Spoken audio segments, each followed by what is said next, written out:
Hi friends, welcome to Maragadambal kitchen. ఈరోజు మనం పెరుగు చారు చేసుకుందాం. బోండాలు వేసి పెరుగు చారు చేసుకుందాం.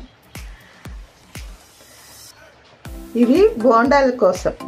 ఇది ఒక 3 ఉల్లిపాయలు, పెద్ద సైజు ఉల్లిపాయలు 3, కొద్దిగా కొంచెం సగం స్పూను అల్లం వెల్లిగడ్డ పేస్టు, ఒక 2 రెమ్మల కరివేపాకు, 2 పచ్చిమిరపకాయలు కట్ చేసి పెట్టుకున్నాను. దీంట్లో పిండి వేసుకున్నాం. 2 గ్లాసుల శనగపిండి,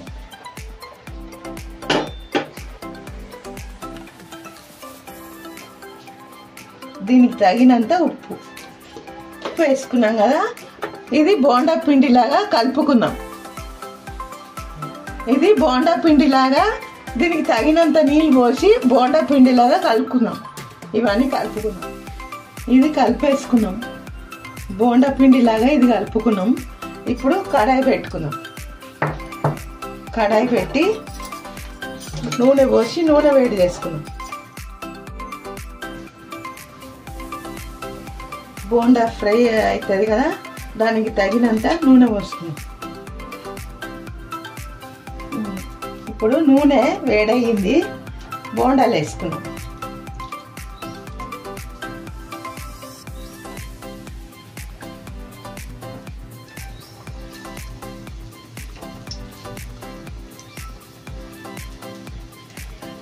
ఉట్టి పెరుగు చారు అంత మజా ఉండదని ఈ బోండాలు వేసుకుంటే చాలా బాగుంటుంది.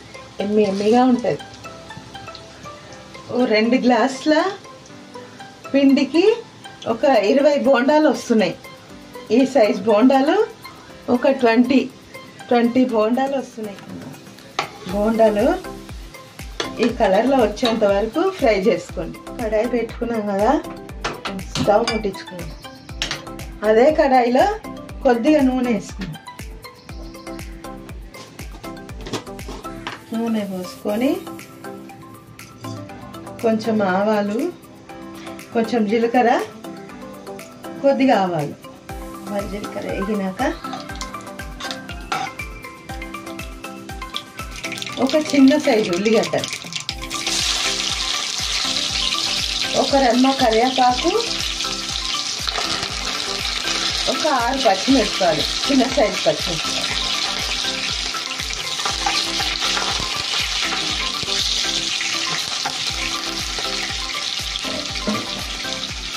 ఒక మజ్జిగ మిరపకాయలు, ఒక 5. మీరు తినేటోళ్ళు అయితే ఇంకా 2 కూడా వేసుకోవచ్చు. చల్ల మిరపకాయలు నాకు ఇష్టం దీంట్లో వేసుకుంటే.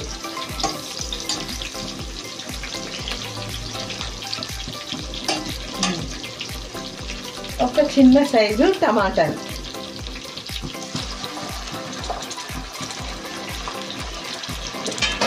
సన్నగా కట్ చేసి వేసుకుందాం.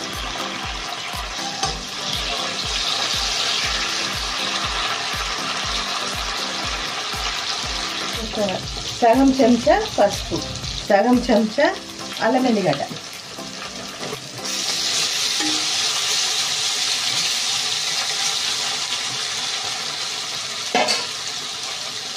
కొంచెం ఇంగు వేసుకుందాం.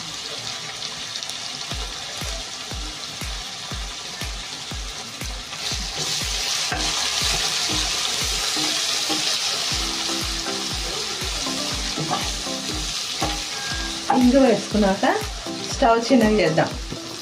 1 గ్లాస్ నీళ్ళు పోసుకున్నాం. ఇది జర మరగ పెట్టుకున్నాం. వేసుకున్నాం, కొంచెం వేసుకున్నాం. మళ్ళీ సరిపోకపోతే మళ్ళీ తర్వాత వేసుకోవచ్చు. పెరుగు చారుకి ఉప్పు తక్కువ పడుతుంది. ఆల్రెడీ బోండాలో ఉప్పు వేసుకున్నాం కదా, దీనికి చూసి వేసుకున్నాం. ఇది కొద్దిగా మరిగినాక పెరుగు వేసుకున్నాం. పెరుగు వేసిన గిన్నె ఉంది కదా, దీంట్లో ఒక సగం గ్లాసు శనగపిండి వేసుకున్నాం. పిండి వేసి దీంట్లో వాటర్ వేసి కలుపుకున్నాం. పల్చగా ఇట్లా పోద్దాం. ఇప్పుడు పిండి పోసుకున్నాం కదా, ఈ పెరుగు చారు కొద్దిగా చిక్కబడుతుంది. చిక్కబడుతుంది. దీన్ని బాగా మరగనియద్దు. లైట్గా పొంగు రాగానే దీన్ని స్టవ్ ఆఫ్ చేసేయాలి. ఇప్పుడు ఈ బోండాలు వేసేద్దాం. బోండాలు ఎంత బాగున్నాయి చూసిందా. బోండాలు వేసి కొత్తిమీర వేసేద్దాం.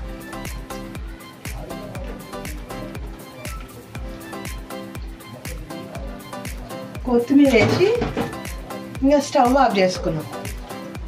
స్టవ్ ఆఫ్ చేసి మూత పెట్టుకున్నాం. ఒక 5 నిమిషాలు మూత పెట్టుకుంటే బోండాలు నానుతాయి. ఇంకా 5 నిమిషాల్లో రెడీ, తినేయచ్చు. మజ్జిగ చారు విత్ బోండాలు.